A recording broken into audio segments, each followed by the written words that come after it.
G'day folks. Just a little update. Bit on Thursday. Yesterday was a sort of a non-workshop day, just mucking around in the house, doing stuff, watching videos, playing games, all that good fun. Bit of a holiday day, I guess you'd call it. I'm sort of making a habit of every second or third day, just getting stuff done.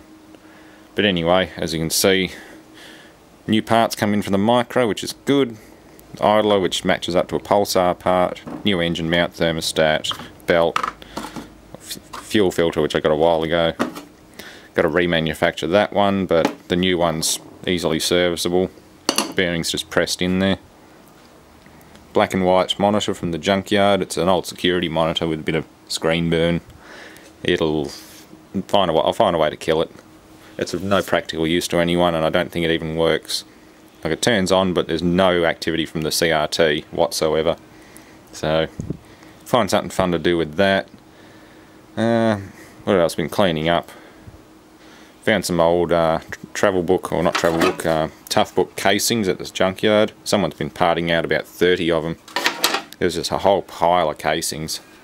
The interesting part is, well, something which I knew about but nobody else knew about, is that's not aluminium, that is magnesium. So no prizes for guessing what's going to happen to some of that stuff. Small parts at a time though. It is rather dangerous stuff once you get it burning anyway. So yeah, nice little pile of notebook casings and things. It's a shame. It would have been nice to have a couple of these intact. They look like really good little computers.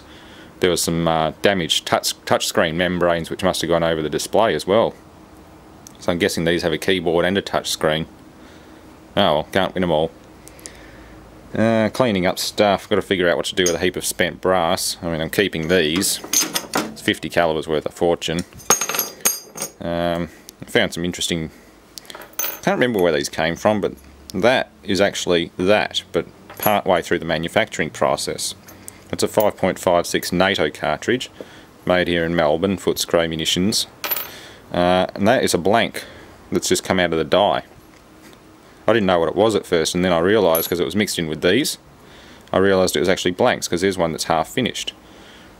The head hasn't been machined, or the extractor groove hasn't been machined, the primer flash hole hasn't been drilled out. It does have the head stamp on it though, and it hasn't been necked down, or trimmed. You can see it's been annealed though, it's got that slight discoloured look. So it's annealed and ready to go down to necking and trimming. Interesting. I mean, I knew how it worked, but not everyone else does, so I hope someone learned something from that. But yeah, I had a few of these floating around. They're probably still buried in the box. I don't know what to do with all of this, because a lot of it's obsolete, useless, damaged, corroded, like really corroded, or in calibers that you can't even legally shoot anymore. Like 45 Auto's out. Spent cases are legal to have. All of this is legal to have as just spent brass. But you can't legally shoot 45 Autos anymore or own one unless you've got a special license, like a collector's license. That one's seen some high pressure. It's got a nice big split right down it. Probably a reload. They've reloaded it several times and it's finally failed. And that's what a lot of this is. It's used reloaders brass, so it's not uncommon to find them with large fractures through them or partial head separation. 300 Win mags, you often find a bit of a bulge around this rim. Or no, they're 338 Win mags. So it's pretty much useless for reloaders unless it's small stuff like these 40s or the 9mm. Even then I don't know if 40 caliber is legal anymore because it's a bigger diameter than 357. The 357 mag's about the biggest you can own now in a handgun. If you're lucky enough to have the license for a handgun. I'm not going to bother. 9mm Luger. See, they look alright. They'd be reloadable. But again, it's cheap enough to buy new stuff anyway. You'd have to be a pretty dedicated shooter to want to reload all this crap. So I'll talk to Smorgon and see what their requirements for destruction are, because I can't just take this in as brass as it is. My local scrappy won't touch it. That's where I actually got a lot of this stuff. People bring in buckets of just brass fittings and stuff and you tip it out in the bin and all this falls out of the bottom. Like, hang on, that wasn't supposed to be there. Especially when you find dud rounds or live primed cases. I found a pile of 30-06 which had live primers pressed into them but never made it off the reloading bench. And you just got to either take it to the coppers or find someone who can use it. or incinerated if you've got a tough steel incinerator. I've incinerated a fair bit of fair bit of live ammunition in the past, and you just get a nice pop and a flash and a bit of soot come out the flue of the incinerator. That's about it. But you don't want to burn it in the open unless you like getting bits of brass in your leg. Anyway, I'll find something entertaining to do with this. I did feed a heap of it through the shredder one day. It makes interesting noises.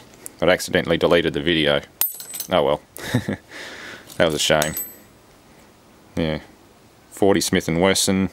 Just fits over the 9mm. Yeah. 9mm's nice to shoot. I love shooting 9mm. But it's just an expensive, difficult hobby to have now. They make it so goddamn hard in this country.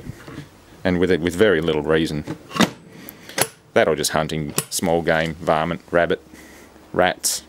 22 with rat shot would be a nice addition to this shop, but again, not something that's easy and viable to own. It's cheap to shoot. I mean, a brick of 22 costs bugger all, but I don't think I could be bothered with the licensing, the registration fees and things. I do have the license, but I've got to get a safe, bolt the safe to the floor and the wall in probably my bedroom or something.